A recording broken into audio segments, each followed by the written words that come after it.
मैं धर्मेंद्र कुमार मिश्रा, पानियर मांटेसरी लक्ष्मीणा बाग बाराबंकी। बच्चों, आज आप लोगों को सामाजिक विज्ञान सेकंड में भूगोल का पहला चैप्टर संसाधन एवं विकास के बारे में आपको बताना चाहता हूँ। संसाधन एवं विकास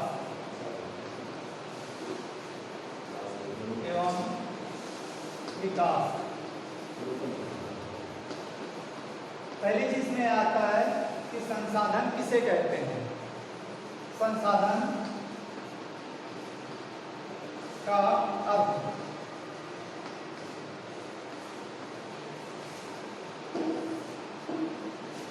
मनुष्य जिन जिन चीजों से अपनी आवश्यकताओं की पूर्ति करता है वे सभी संसाधन कहलाते हैं। अर्थात हमारे आसपास जो भी चीजें पाई जाती हैं वे सभी संसाधन के अंतर्गत आती हैं, क्योंकि इन सभी का हम प्रयोग अपने दैनिक जीवन में करते हैं और इससे अपनी आवश्यकताओं की पूर्ति करते हैं। ये मुख्य रूप से दो प्रकार की होती हैं, एक प्राकृतिक होती हैं और दूसरी होती है मानव निर्मित।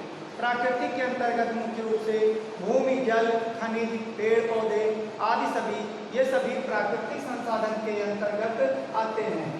प्राकृतिक और मानव निर्मित।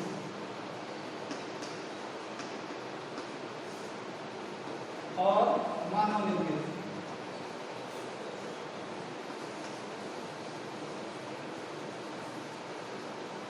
और ये इनका हमारे जीवन में विशेष महत्व होता है। मानव निर्मित में जो मनुष्य स्वयं निर्मित करता है, निर्माण करता है, वे सभी जो है मानव निर्मित के अंतर्गत आती हैं, जिसमें भवन है और उसके अलावा जो विभिन्न प्रकार की चीजें बनाते हैं, इलेक्ट्रॉनिक वस्तुएं, औद्योगिक मशीनें वगैरह, ये सभी मानव निर्मित आता है। वाहन, ये सभी मानव निर्मित के अंतर्गत आते हैं और ये हमारे जीवन को बहुत अधिक प्रभावित करते हैं। इसी के आधार पर हमारी आर्थिक क्रियाएं संचालित की जाती हैं। उसके बाद आता है विशेषताएं।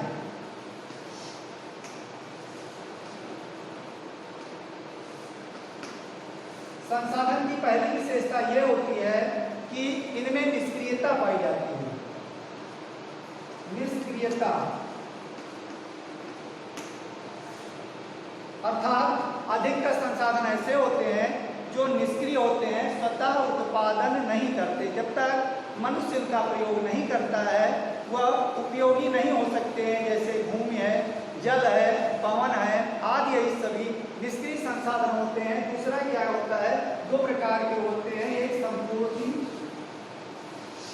और दूसरा होता है वह अनापूर्ति।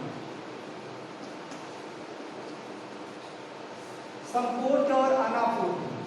संपूर्ति का मतलब वो होता है जिनका हम प्रयोग करें लेकिन वो कभी भी खत्म न हो, अतः वो हमेशा उनकी पूर्ति बनी रहे। जैसे सूर्य का प्रकाश, जल, वायु आदि, ये सभी जो है संपूर्ण संसाधन के अंतर्गत आते हैं, इनका रिचक्रण होता रहता है। अर्थात जितना हम इनका प्रयोग करते हैं वे पुनः उनकी पूर्ति हो जाती है। अनापूर्ति के अंतर्गत वे आते हैं जिनका हम प्रयोग करते हैं और वो समाप्त हो जाते हैं, जिसमें कोयला, खनिज तेल आदि ये सभी जो है अनापूर्त संसाधन के अंतर्गत आते हैं। और इसके बाद तीसरी विशेषता है उद्योगों का आधार।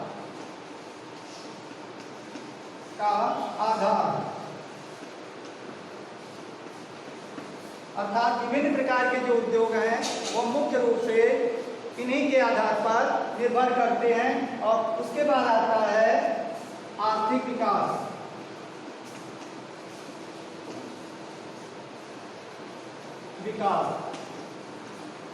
संसाधनों के आधार पर ही मनुष्य का आर्थिक विकास निर्भर करता है। इनका प्रयोग करके ही मनुष्य अपनी आवश्यकताओं की पूर्ति करता है।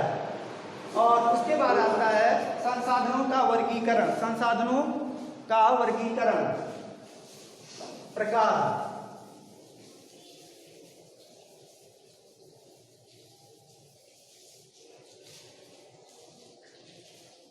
प्रकार के आधार पर संसाधनों को मुख्य रूप से चार भागों में बांटा जाता है। पहला आता है उत्पत्ति के आधार पर। उत्पत्ति के आधार पर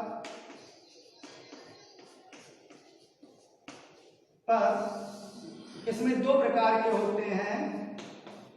पहला जैविक और दूसरा होता है अजैविक। जैविक और दूसरा अजैविक।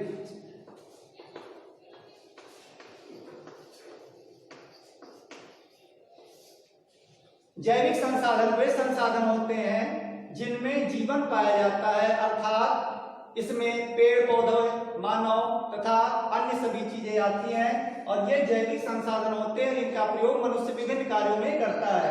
अजैविक संसाधन के अंतर्गत वे सभी चीजें आती हैं जिनमें जीवन पाया नहीं, अर्थात वे निर्जीव अवस्था में पाए जाते हैं। भूमि, जल, खनिज, पर्वत, पठार आदि ये सभी जो हैं अजैविक संसाधन के अंतर्गत आते हैं। और उसके बाद दूसरा समाप्यता के आधार पर,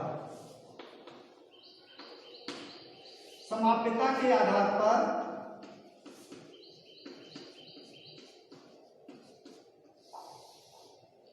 मुख्य रूप से 4 प्रकार के होते हैं। नंबर 1 नवीनीकृत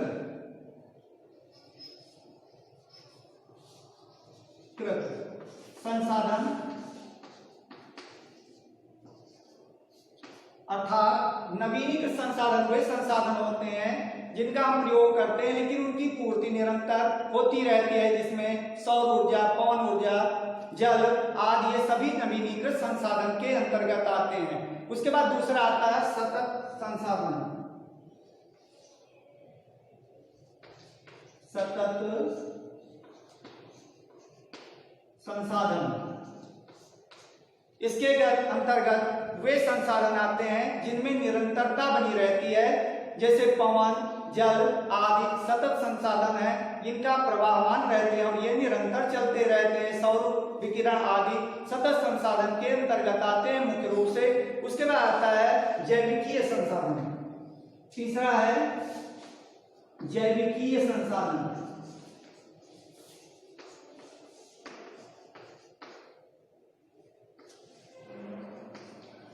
और उसके बाद इसका चौथा पॉइंट मुख्य रूप से आता है, जैविकीय संसाधन का चौथा पॉइंट आता है अनवीनीकरण संसाधन।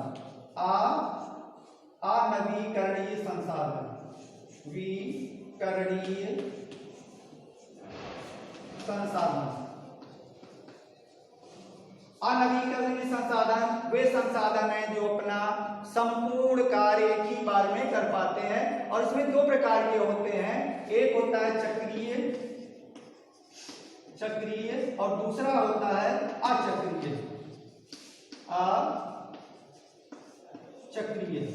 चक्रीय वो होते हैं जिसमें धातुएं मुख्य रूप से आती हैं, और ये मुख्य रूप से जब धातुओं का प्रयोग करते हैं तो उनको पुनः गलाया जा सकते हैं, गलाकर हम प्रयोग कर सकते हैं। अचक्रीय में पेट्रोलियम पदार्थ आदि आते हैं जो मुख्य रूप से एक बार में प्रयोग किए जाते हैं, दोबारा उनका प्रयोग हम नहीं कर सकते हैं। उसका तीसरा इसका है स्वामित्व के आधार पर।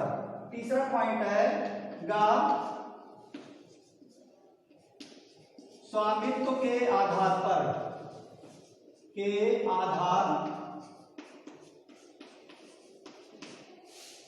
पहला इसका है स्वामित्व के आधार पर मुख्य रूप से 4 प्रकार के होते हैं। व्यक्तिगत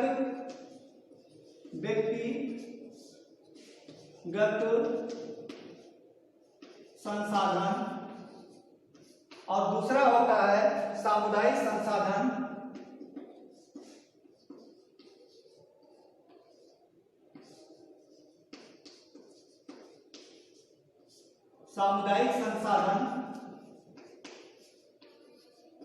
और तीसरा होता है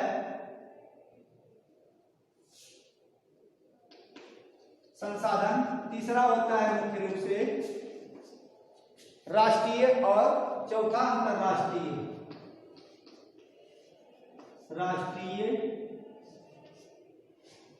संसाधन, और इसका चौथा है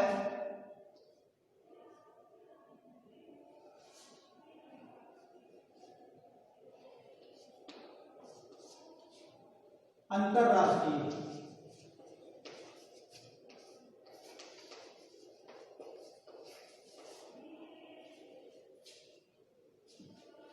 चौथा आपका है अंतरराष्ट्रीय संसाधन। व्यक्तिगत संसाधन वे संसाधन होते हैं जिन पर व्यक्ति विशेष का स्वामित्व पाया जाता है, मुख्य रूप से जैसे भवन, गाड़ी आदि चीजें जो आती हैं वो व्यक्तिगत संसाधन में आती हैं। सामुदायिक संसाधन के अंतर्गत मुख्य रूप से वे सभी चीजें आती हैं जिसमें समूह विशेष का स्वामित्व पाया जाता है, उसे हम सामुदायिक संसाधन के अंतर्गत रखते हैं। तीसरे में आपका आता है राष्ट्रीय, जिस पर किसी राष्ट्र विशेष का स्वामित्व पाया जाता है, जिसे वन, खनिज, वन्य जीव आदि मुख्य रूप से आते हैं। और उसके बाद इसका चौथा है अंतरराष्ट्रीय संसाधन। इसी में का आपका चौथा है अंतरराष्ट्रीय संसाधन।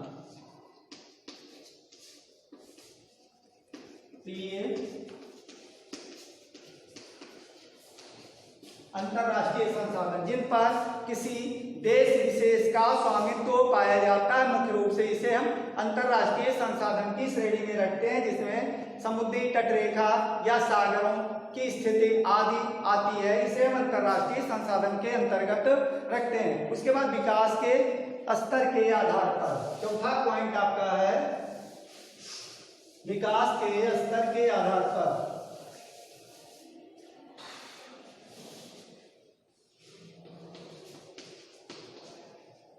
विकास के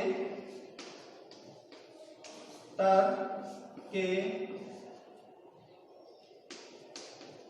आधार पर, इस आधार पर भी 4 भागों में बांटा जाता है। नंबर 1 संभावी संसाधन,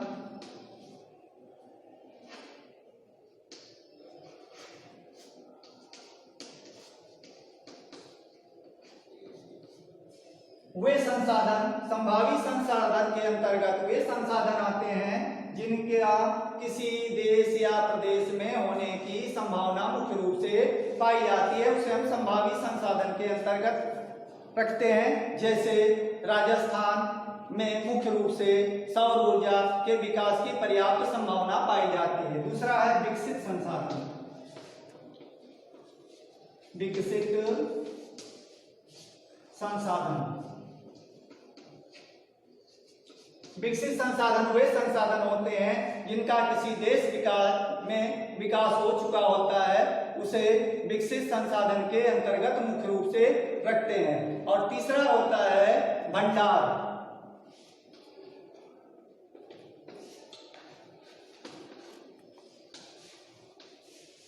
तीसरा भंडार के अंतर्गत जिनके मुख्य रूप से सर्वेक्षण किया जा चुका है और कहीं पर स्थित होते हैं या रखे होते हैं, उन्हें हम भंडार के अंतर्गत रखते हैं। और चौथा होता है आपका संचित कोष।